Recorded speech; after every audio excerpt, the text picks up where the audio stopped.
Hey everyone, welcome back to Founder Story. Today we have Jorge Martinez and Andre Vinay, the co-founders of Black Development Group. And Black Development Group is launching strategic tourist investments all around the world. And you're doing a very, very interesting strategy around real estate. I was just talking to some friends about it. So I wanted to make sure that we had some guests on that can really dive into this. And I love this model around apartments turned into Airbnb or short-term living, or it could be short-term vacation. And it's just a unique model and people can have single owners. I love this whole model and I want to dive in more. But first, Jorge, can you start with what is the spark that made you say I want to be an entrepreneur? Hello, Daniel. Well, I've always worked like in outside the corporate world. Since I was little, my dad was an entrepreneur himself. I always tried to follow his steps, and during my pathway, I stumped into Andres, and we made a good partnership, and we started with uh, a company that did marketing and business strategy for different companies. So that's our background, and we always try to get into the real estate industry because we both have our background from our families uh, in that industry. So we always had it in our DNA. I can say. Before you answer the same question, what has been a key to continuing a positive partnership? And the reason I ask is we have guests on who've had amazing partnerships and guests on who've had the worst partnerships. So what has worked for the two of you? And I think you even have another partner. Yes, hi Daniel, how you doing? It's an honor to be here with you. Yeah, that's true. It's complicated in the end. Friendship comes first. And respect for each other. It's been 20 years since we started with other businesses. We decided to do this business 8 years ago and start Black Development Group. In order to get hotels, we were always wanted to have buildings and hotels all over the world.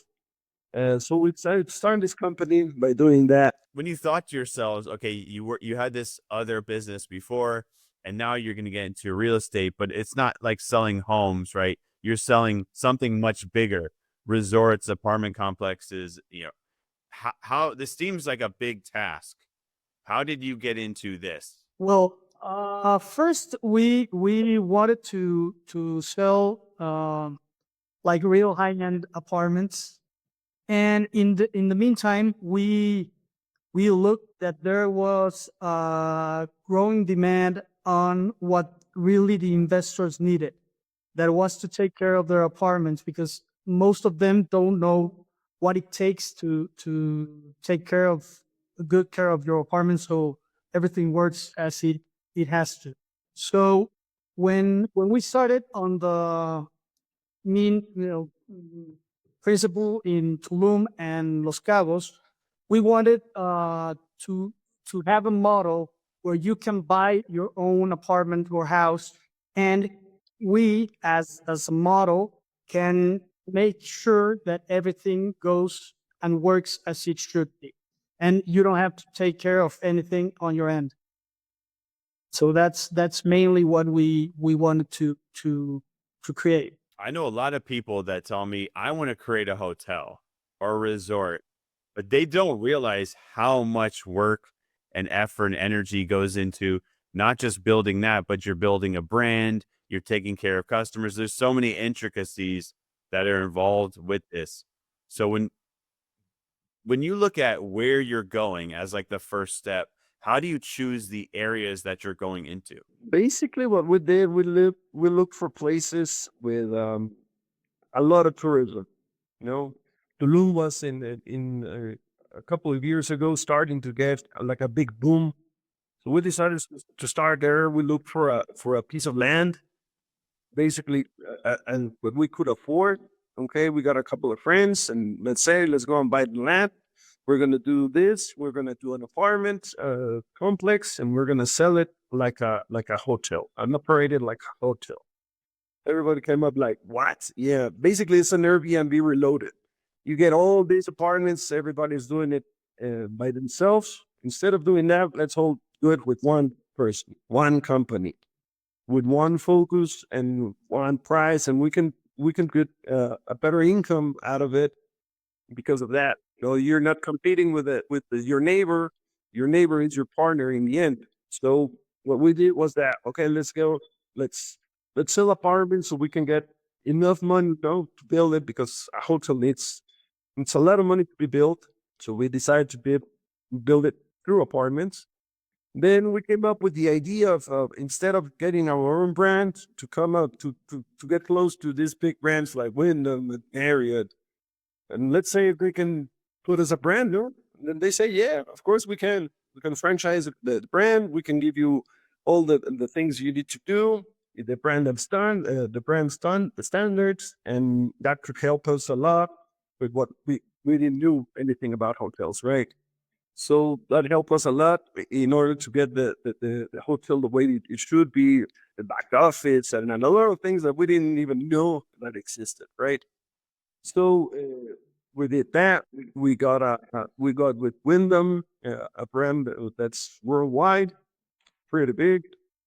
So we started with them. It's a brand, and from there on, So when you look at profitability, because I'm sure a big expense at a hotel could be people, having a lot of people. Recently, I stayed at a boutique hotel that had one person and the rest were just cleaners because it was like this. Basically, it books on Airbnb. It's very simple. There's no front desk.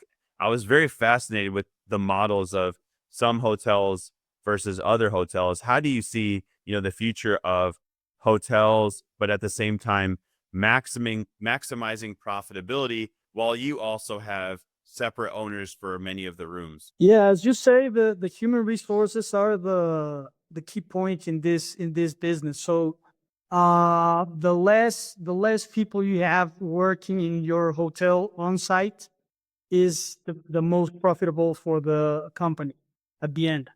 This is the operating company for sure. In this case, for the owners, no, because we have a lot of partners. Depending on the number of units that we sell, is the number of partners that we have. Because we are not the ones that own the building. We are part of the building if we have one or two units in that building, as you might have one as well. So it depends on that. So what we look for in our model is to make more efficient the operation and the cost efficiency, so the profit for everyone grows and everything works as it should. yeah, sure. In the end, there's like two difference in this industry. The residence basically is what you had to the place you went, and the other one is the hotel operation. No? You have revenue, you have all this staff. So we're basically moving on into the residence style. So yes, you have front desk. Yes, you have some services, but let's say the restaurant, we give it away to another company, like Starbucks maybe, and that company is going to pay us a rent. It's going to give out the breakfast and lunch or whatever, and that way we reduce all these people that are going to work with us. Okay, reducing the cost and making it more profitable. Are you looking into how technology is transforming hospitality, hotels, operations, that kind of thing? Is there anything that you're looking into or anything that you're doing or that you see in the future for how maybe AI or advanced technologies can help with these things that we're talking about? We think that technology and in this artificial intelligence right now is it's going to revolutionize the industry for sure. Since you get to the complex, all your day to day on the room, on the common areas. I mean, there's a lot still to be made. Already, you can inclusive make check-in and check-outs is from your phone, and this is going to start going to faster as we move on. But for sure we have to be there because it's something that's happening already, and it will accelerate over the next years. In the operation, you get the room to operate the room from your phone, the TV. You get to ask the menu. You get everything in your phone nowadays. No technology is reducing the amount of people you need to do things. You can get the blinds to open, close, the air conditioner. In the end, it's getting all these rooms completely technologized. I'm so excited for these automations because I feel like a lot of times bottlenecks, sadly, sometimes are people, because people could be happy one day, they could be sad one day, and it can impact customer service. But a lot of these automations can also speed things up. While those people, I think, could be happier because maybe they don't have to deal with issues that might make them, sad in their day-to-day work. When you think of success to the both of you, when you hear the word success or you think about what success looks like, have you already reached a certain level of success and you're looking towards the next one? Or are you like, I haven't even reached what I would even define as success yet? And what does that look like? Wow, that's a good question. I think that success comes through time, depending on where you want to be and when you reach where you want to be. But the truth is that you're never gonna be there. I mean, the true. I mean, um, we're just getting started. I believe so. So if you can define success as you had a successful development, or you sold every unit you had, or yeah, maybe we can say we were successful that way, but we still have a lot to do. I think we're aiming for bigger things right now, and for sure we're short from success from where we stand right now.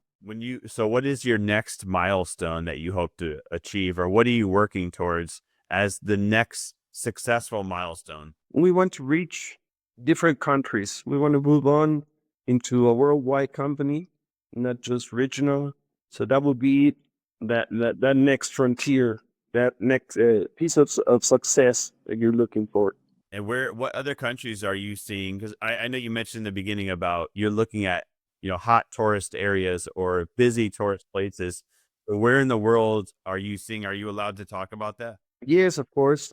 We're reaching out to the Dominican Republic, Costa Rica. Those would be the next spots right now. Yeah, I feel like Tulum. So I went to Costa Rica and then I went to Tulum. I almost feel like Tulum was like, it was like a Costa Rica meets like Bali. I was just blown away about how busy Tulum has gotten. They do a phenomenal job of marketing as like it's amazing how like these cities or counties or out of provinces do an incredible job at marketing, and all of a sudden that one specific place just explodes. It's shocking. Where I don't know, are you looking at certain areas in Dominican Republic now? Basically in that area, and in Costa Rica we don't know yet where we're gonna do it. We have like 4 different spots. That's amazing. So when you're talking to owners or potential owners, do people normally go and visit? They want to feel the experience, see how it is, or are people just so excited because it's a unique opportunity? They do that. It's an investment. In the end, many of them don't even know the buildings we're building. They do. They just want to invest with us, and they put their confidence with us. And basically, what they're doing is that looking for a profit. In the end, eventually, they're gonna go to the hotel, piece of hotel they own. But normally, they don't even know the place. Where is a place that you like to travel to in the world personally? Mm, personally, I like Mexico a lot. The different cities here in Mexico, I like them a lot. And I will say maybe Europe for sure. All right. Well, I can't wait till you expand out to Europe too. I have to come in. I want to come and visit. My wife and I visit a lot of we would rather not fly first class and stay at a nicer hotel. Like that's our thing. Our thing are hotels. Like we used to get a lot of points just to stay at hotels and such because I feel like that's almost the highlight. If you don't have a good experience at where you're staying, I almost feel like your whole trip, it's very hard to recover that trip. It really is something that you remember. You could have the best experience, seeing the best sights, but if your stay was not a good experience, I almost would not even go back to that city or town or country. It's very hard. So I can see the importance in what you're doing. At the same time, opening this up to investors because it is, like you said in the beginning, very, very hard to open a hotel yourself and to do everything. So at least they get a piece of it. If people want to get in touch with you, they want to find out more information, how can they do so? Basically, well, they can go into our website, which is www.blackdg.com, and all the info is there. Our emails and everything is in the web page. They can get in contact with Wyndham. We work a lot with Wyndham. They go with them. They can also reach us, and we're we're here to hear any questions they get. Yeah, thank you for sharing that. So I think something you've done that is very special is this large partnership with Wyndham. And I feel like partnerships is a really great way for companies to grow, especially if you're trying to compete in a space, with much more giants. It's better to collaborate and partner. So how is that process of how you even got into that partnership? Well, when we started looking into the branded residence model or condo hotel model, we saw the perfect intersection between lifestyle and investment, as we just told you. And partnering with Wyndham was very strategic for us because we were looking for a brand with a global recognition and strong operational standards and flexible development approach. And Wyndham was the one that checked all the boxes at the end. So it was a long process for aligning our visions, but I think today we have a good partnership with both for both sides. I think they know us as how we work, and now we know how they work. So I think it's a partnership that can go on with more projects. It's been challenging for Wyndham because in the end, the model we're using wasn't an approach they were using. They used hotels. They weren't used to having a condo, no, and all these condos and operating like that. So it was a complete task for them in order to get us to work. So it was also difficult for them. Nowadays, the model is getting used all over the world. They're transporting in all over the world. They used us as models for that. And well, it's been interesting. Wow, with you starting a whole new category. You were there in the beginning in the first. Sounds like your partnership's going to flourish more. Yeah, Jorge and Andre, thank you so much for joining us today and sharing all the insights and everything that you've been working on. And thank you for joining us on Founder's Story. Daniel, it's been an honor. Thanks. Thank you very much, Daniel. Thank you for your time.